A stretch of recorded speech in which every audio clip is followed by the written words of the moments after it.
Eu estava aqui pronta para editar esse vídeo, quando de repente uma voz na minha cabeça falou: refaz o vídeo. Ficou muito superficial para um assunto que é tão profundo.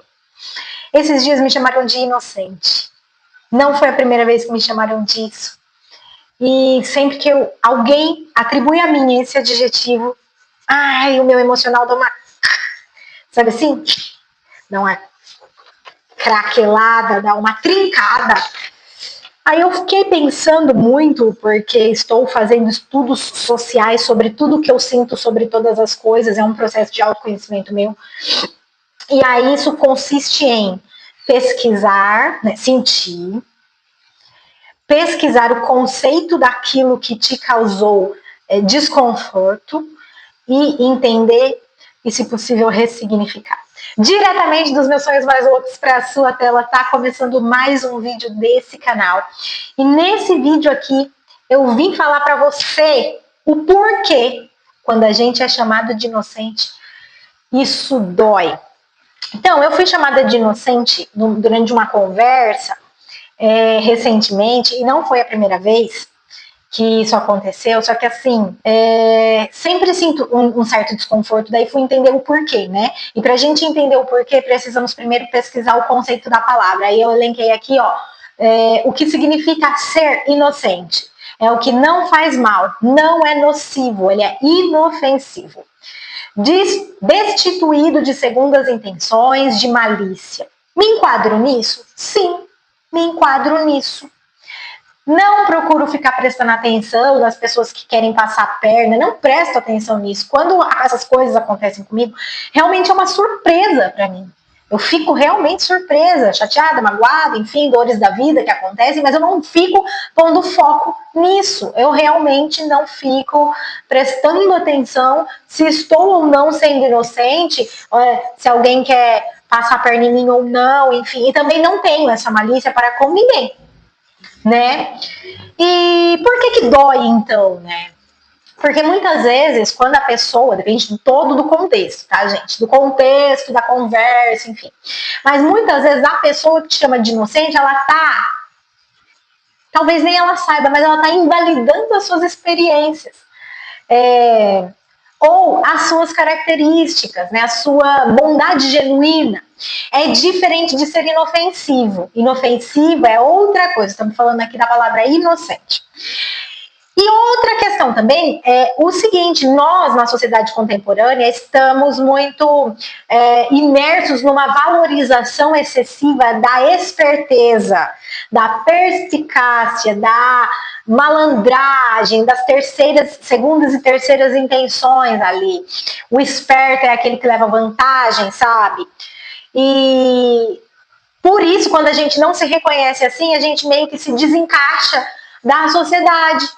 Então eu fiquei pensando e refletindo, reservo a mim o direito de ser inocente.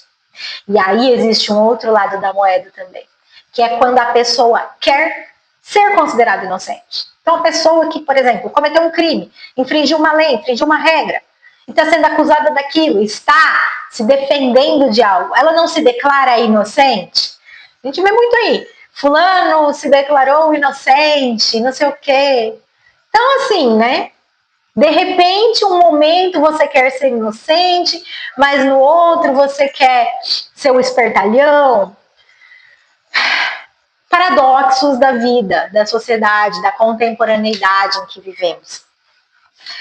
E também, dependendo do contexto desta conversa, a pessoa que te chamou de inocente pode estar ali num momento de se posicionar como superior a você.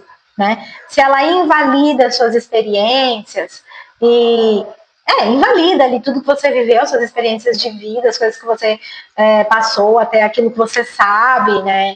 As suas habilidades e tudo mais, te chamando de inocente, ela se coloca ali numa posição superior. Enfim, gente, reflexões e coisas de Gabriela que sobram nesse canal.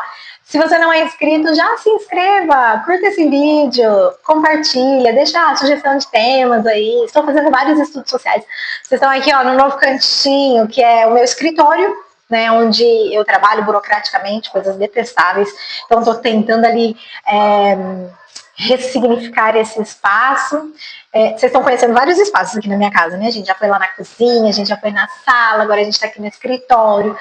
Eu estou tentando identificar os lugares onde eu me sinto melhor para gravar os vídeos. E para a gente finalizar esse vídeo daqui, como eu falei para vocês, reservo ao mim o direito de ser inocente. E aí vai da consciência de cada um se aproveitar dessa inocência ou dessa ingenuidade, ou sei lá, dessa pureza de alma. E também cabe a cada um ver isso em mim ou não. É que esse vídeo surgiu, a ideia de fazer esse vídeo surgiu, porque muitas pessoas já me chamaram de inocente, já disseram, você é inocente. E aí falei, cara, vamos pesquisar isso, porque sempre bate de um jeito não muito legal em mim, sabe? E eu precisava ressignificar isso pra mim, pra eu me sentir bem com essa característica que tantas pessoas enxergam em mim, sabe? Então aí eu separei aqui um poema do Fernando Anitelli, na verdade é uma música do Teatro Mágico, chama Sintaxe à Vontade. Senhoras e senhores, respeitável público pagão, bem-vindos ao Teatro Mágico. Sintaxe à vontade.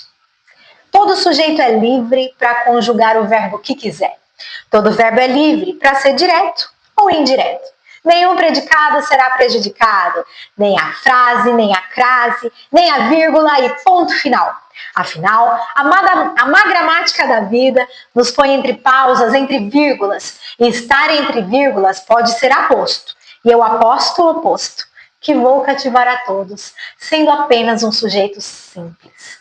Um sujeito e sua oração, sua prece, que a regência da paz sirva a todos nós, cegos ou não, que enxerguemos o fato de termos acessórios para nossa oração, separados ou adjuntos, nominais ou não. Façamos parte do contexto e de todas as capas de edições especiais. Sejamos também a contracapa. Mas ser a capa e ser contra a capa é a beleza da contradição. É negar a si mesmo, e negar a si mesmo pode ser também encontrar-se com Deus, com o seu Deus. Senhoras e senhores, que nesse encontro que acontece aqui e agora, cada um possa se encontrar no outro e o outro no um. Até porque tem horas que a gente se pergunta por que é que não se junta tudo numa coisa só. Vários pontos desse poema traduz aquilo que eu sinto, se não ele por completo. Vou destacar aqui algumas questões que eu acho massa demais. Quando diz que vou cativar a todos sendo apenas um sujeito simples. Muitas vezes a ingenuidade, a inocência está no ser simples. Cara, é o ser simples. E aí, quando ele diz, mas ser a capa e ser contra a capa é a beleza da contradição. É negar a si mesmo. E negar a si mesmo é muitas vezes encontrar-se com Deus, o seu Deus. E eu sinto que muitas vezes, ao mesmo tempo que muitas pessoas veem ingenuidade e inocência em mim, outras não. Outras não veem isso. E tá tudo bem, porque as atribuições de adjetivos a qualquer pessoa é subjetiva demais. Cada um enxerga a vida, o mundo, as pessoas, enfim, tudo de um jeito único e subjetivo e maravilhoso, né? Porque a forma de ver de todo mundo é valiosa. A experiência de ninguém deve ser invalidada. Gente, outra vez eu estava conversando, tendo uma viagem de conversas com uma pessoa que teve uma experiência de vida cabulosa, assim, tipo, muito grande. Não tenho autorização de falar aqui os pormenores da vida dessa pessoa, mas é uma pessoa que tem assim, uma experiência gigantesca de vida. E aí eu tava falando exatamente isso para essa pessoa. Nossa, você viveu isso, isso, isso. Nossa, tem uma experiência para, assim, escrever 10 livros. E a pessoa falou assim, mas a minha experiência não é melhor e nem maior que a de ninguém. A experiência de todo mundo, a vida, o caminho, os passos de cada pessoa são tão importantes quanto os meus. Então essa leveza, essa tranquilidade em olhar a vida, precisa ser colocada em pauta. E às vezes a gente precisa de um pouco de inocência para olhar a vida e poder sentir com mais carinho, com mais amor, com acolhimento.